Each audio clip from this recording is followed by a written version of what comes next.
This has been without question the most highly requested video I've gotten all off season. Today, as I've done most years previously, I'm gonna break down my 10 least favorite paint schemes from this past 2021 NASCAR Cup Series season. I've put off doing this video largely because it's tough to find 10 paint schemes that I genuinely did not like, that had very few or no redeeming qualities. And I don't like nitpicking and scrutinizing every fine detail too much, but every other video I've published the last few weeks has gotten comments asking, where's your top 10 worst schemes of the year video? So today, backed by popular demand apparently, I'm gonna break down my 10 least favorite paint schemes of 2021. Let's ruin some people's days. Let's kick things off. Number 10, Martin Truex Jr.'s Reese's Picnic car. He raced at New Hampshire this summer. I appreciate the effort. I really, really do. It sucked that this car got effectively taken out early on because of the rain, but I honestly do commend Joe Gibbs Racing and Reese's for trying something different, for going out on a limb and doing kind of a theme paint scheme like this. I appreciate that. Unfortunately, when I look at this car, all I'm reminded of is the old Windows generic background. Maybe it's just me, but while I love the idea, I don't think a grassy field and clouds really translates well on a race car. I can certainly understand why some people might like this paint scheme. It's not objectively bad by any means. It just doesn't work for me. Number 9, I don't care what y'all say. I am never going to be a fan of the mismatched yellows. You got that deep, bold yellow on the hood, on the roof, on the quarter panel, but bright neon yellow on the door number, the wheels, and the spoiler? I can't quite put my finger on it. It just feels like some sort of ancient rule of art is being broken when I see these colors together. The scheme hasn't changed much in recent years, and in previous videos, I'm pretty sure I had this thing higher on my list, like 3rd or 4th, so I'm doing some of y'all a favor this year. Another old favorite, y'all knew this paint scheme was coming, the Speedy Cash, the Baby Flames. I'm putting this one at number 8 this year. The bright green and red colors are still kind of an eyesore to me, but maybe since I'm in the Christmassy spirit, I'll let it slide a little this year. The Baby Flames are back and as embarrassing as ever. Like, if you're going to do a flame scheme in NASCAR, you gotta commit. You can't be shy about it. You know, look at this. Kudos to them though for putting some red on the side skirt. I assume they've always had that there. Maybe I've just never noticed, but yeah, okay, I like that. I'm gonna put this one at number 7. I didn't know where to slide this one on the list. There's nothing obviously wrong with this paint scheme. There's just too many colors. It's just trying to do too much. You've got black and yellow on the hood on the front of the car, but then you've got blue, white, red all across the side and the back, and then you've got the yellow, windshield banner and spoiler just adding to the chaos. Similar to that Ryan Blaney scheme earlier, I understand if you're the designer, if you're the team, you gotta work with the sponsors you're given, and in this case, the yellow and black of Childress Vineyards does not match the blue and red of Food City. Childress's colors and Food City's colors go together about as well as Kevin Harvick and Chase Elliott, so I understand if you're the designer, if you're the team, you're put into a strict box here, but this is still a car that made it to the racetrack, and there's no direction there. The design on the side's kind of simple, kind of plain as well. It's just too much going on. I had to put this on the list somewhere. Again, all the schemes we've looked at so far are not terrible. They have things about them, some fatal flaws perhaps, that I really do not like, but they're not terrible. They're not irredeemable. Even the Speedy Cash, even the Baby Flames. I mentioned the side skirts. There's hope for these paint schemes yet. Now, when I get to, I think, the top 2 or 3,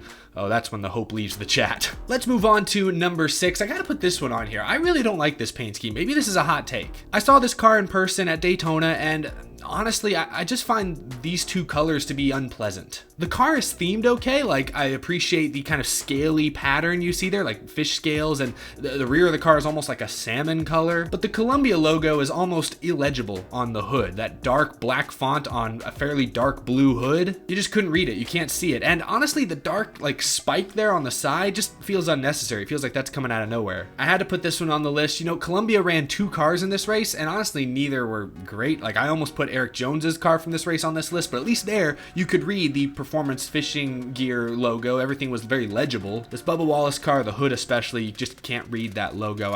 It's just not great. It's number 6, yeah. Number 5. Now this one, I just don't like the color palette. I don't like that washed out, faded, lifeless green. It's well themed for Las Vegas. You got the cactus there on the quarter panel, which is where this paint scheme was run this year. And I do appreciate the spoiler being colored to match, but in a vacuum, these colors just don't look good on a race car. Beyond that, the Ethel M logo, the cursive sort of, is kind of hard to read. And, the chocolate on the hood and on the side there looks delicious in a photo like this one, but it doesn't quite achieve the same effect when it's flying by at 180 miles an hour. I just can't get past that washed out color. It's jarring to go from Kyle Busch's bright, colorful M&Ms, Skittles, Interstate Batteries cars And then see this.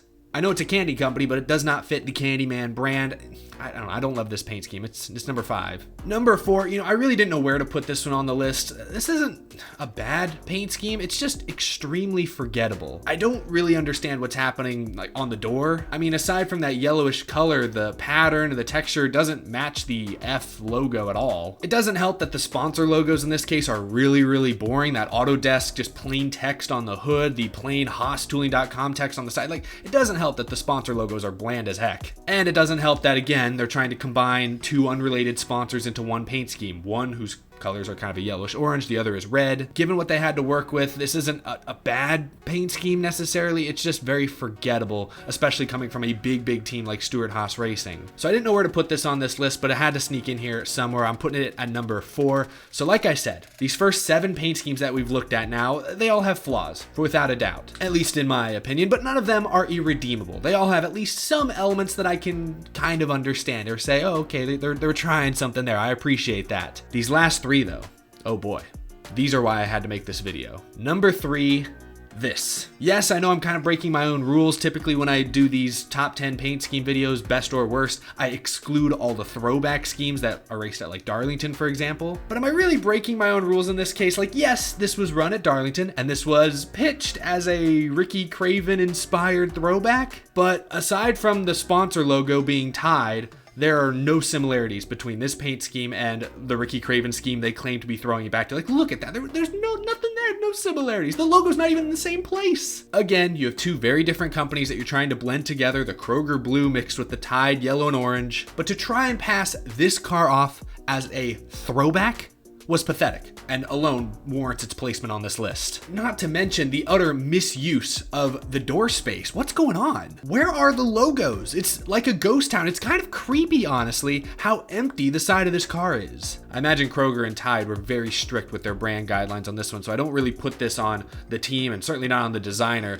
I do put on the team their lackluster attempt at pitching this as a throwback to the fans. Like, no fans were biting at that. So it's number 3. Oh gosh, I can hardly look at it. What happened here? Like, I genuinely want to know. Look at all these other Oscar Mayer paint schemes that also ran this year. Look at how vibrant and eye-catching and quite frankly delicious they look. Perfect for one of America's iconic sausage brands. Then you have this lifeless husk of a paint scheme. I guess they were going for like a mustard yellow look, but it just comes across as flavorless. And why? Why is the logo on the hood off center? The only reason this car is not number 1 is, well, 1, because the next car is even worse, but mainly because I do like the attempt at having the hot dog go across, the entire top of the car. That's fairly creative and has some real potential in the future. But honestly, I do not know what possessed Roush and Oscar Mayer to put this thing on track this year. Now, kudos to all of you watching who've made it through to the end of the video. You weren't scared off by any of the previous paint schemes. We've got one final paint scheme to look at. Easily the worst paint scheme that was run in the NASCAR Cup Series in 2021 by a landslide. Let's take a look.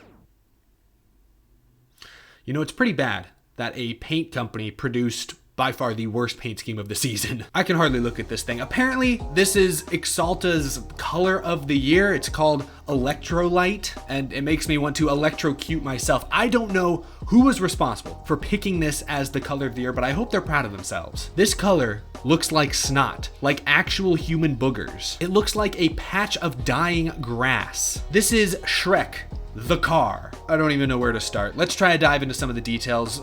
For one, the Chromax XP on the side literally could not be written in a more generic font. I'd actually kind of like the 3 bars going up across the door at an angle if they were in literally any other color, but I have literally no idea why anyone thought putting that sickly, faded green on a white hood would work. I don't know. I hate that this happened because William Byron had some absolute bangers on the track this year. And I do hate to be so critical. I mean, some of this I'm playing up a little for the sake of the video, but I genuinely cannot find one redeemable quality of this paint scheme. If you like this car, first put away your William Byron diecast, take off your William Byron hat, and then honestly explain to me what about this paint scheme works for you? I'm genuinely curious. Every other paint scheme on this list, aside from maybe the Tide car, aside from maybe the Oscar Mayer car we just looked at, you could make a genuine argument, in my opinion, as to why that paint scheme is good, or why it has certain elements that are very good and that you enjoy. But not this one. I mean, I'm doing my best. The 3 bars on the side of the car aren't terrible. They